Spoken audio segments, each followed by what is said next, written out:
Welcome. Today, we're stepping up to the architect's table. We're not just talking about building a data platform, we're talking about building a data fortress. We're going to deconstruct 6 powerful blueprints for building that fortress right on Google Cloud, making it secure, intelligent, and incredibly resilient from the ground up. So, here's our game plan. Think of these 6 items as the critical chapters in our construction manual. Each one tackles a major data challenge, from laying a unified foundation and securing the gates, all the way to installing an AI-powered brain and making sure the whole thing can withstand any disaster. All right, let's get right into it. Chapter 1 is all about the foundation of our fortress, the Unified Analytics Lakehouse. You see, for years, the data world has been split. You had data lakes on one side and data warehouses on the other. Well, this blueprint is what finally brings them together. For the longest time, architects had this really tough choice to make, right? Do you go with a data lake, which is amazing for storing massive amounts of messy, unstructured data super cheaply? Or do you go with a data warehouse, which is built for speed and perfect for structured, high-performance analysis? It was always this big trade-off.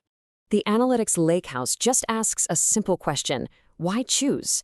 This flow shows you exactly how it works. You can dump any kind of data, structured, unstructured, you name it, into cloud storage. Dataplex steps in to organize and govern it. And then, here's the magic trick. BigLake makes all that data available inside BigQuery without you ever having to move or copy it.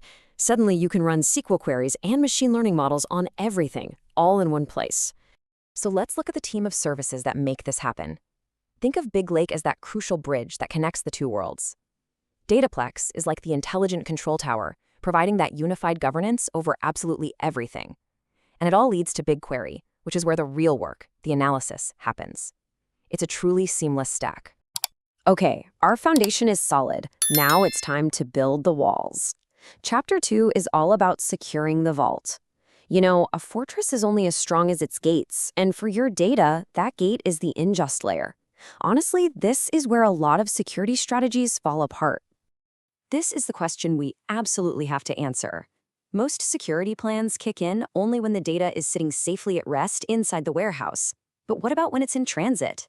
That leaves this huge window of vulnerability. This blueprint is designed to slam that window shut.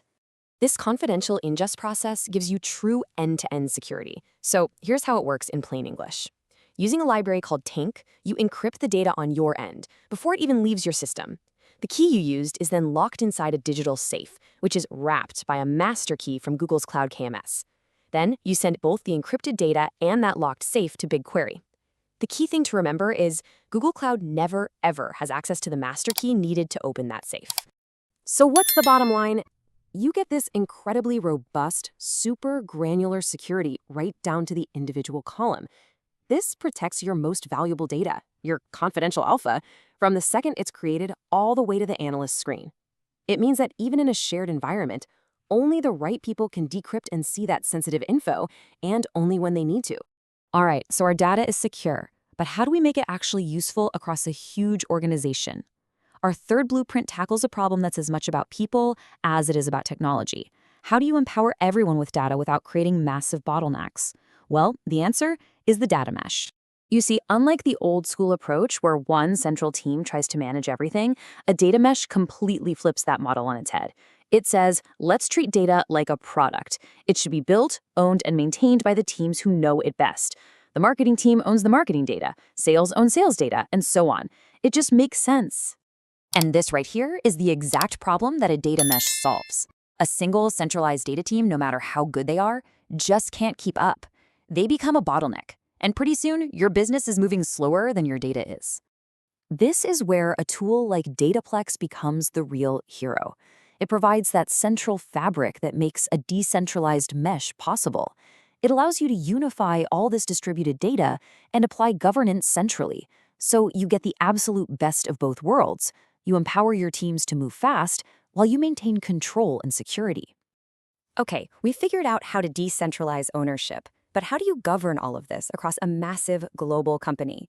This next blueprint is built for exactly that.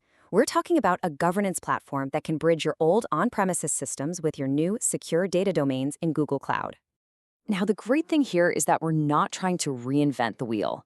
This architecture is all about implementing the industry's best practice framework called CDMC. By using this standard, everyone in the company, from IT to business, starts speaking the same language when it comes to managing data.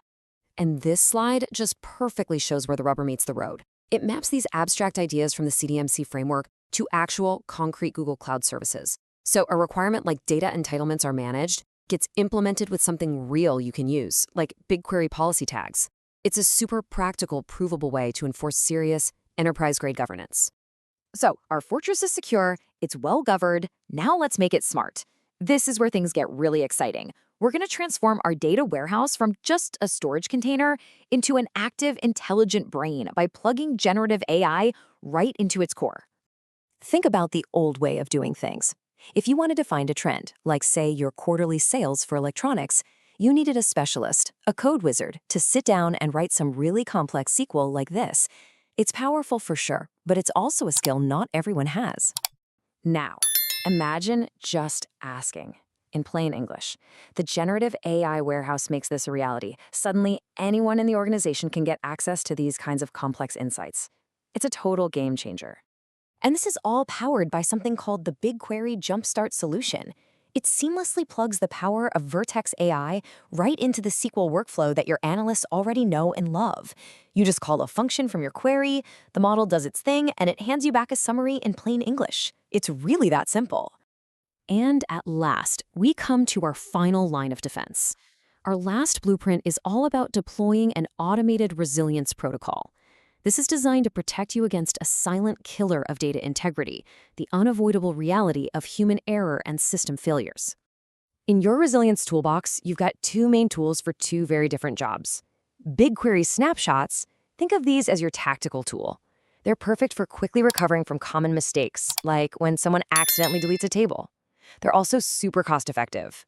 Then, for the big stuff, for strategic, long-term disaster recovery, you use cloud storage exports. That's your insurance policy. Now, here's the best part. This isn't some manual checklist someone has to remember to run every night. No way. This is a scalable, serverless architecture that automates the entire backup strategy. It ensures your data is protected consistently and reliably without anyone having to lift a finger. You basically set it and forget it. And there you have it. The fortress is designed. We've laid a unified foundation. We secured the gates. We decentralized our intelligence. We established enterprise-wide governance. We gave it an AI-powered brain. And we built automated defenses. Each blueprint is a critical piece of the puzzle. So the only question left is, which one are you going to build first?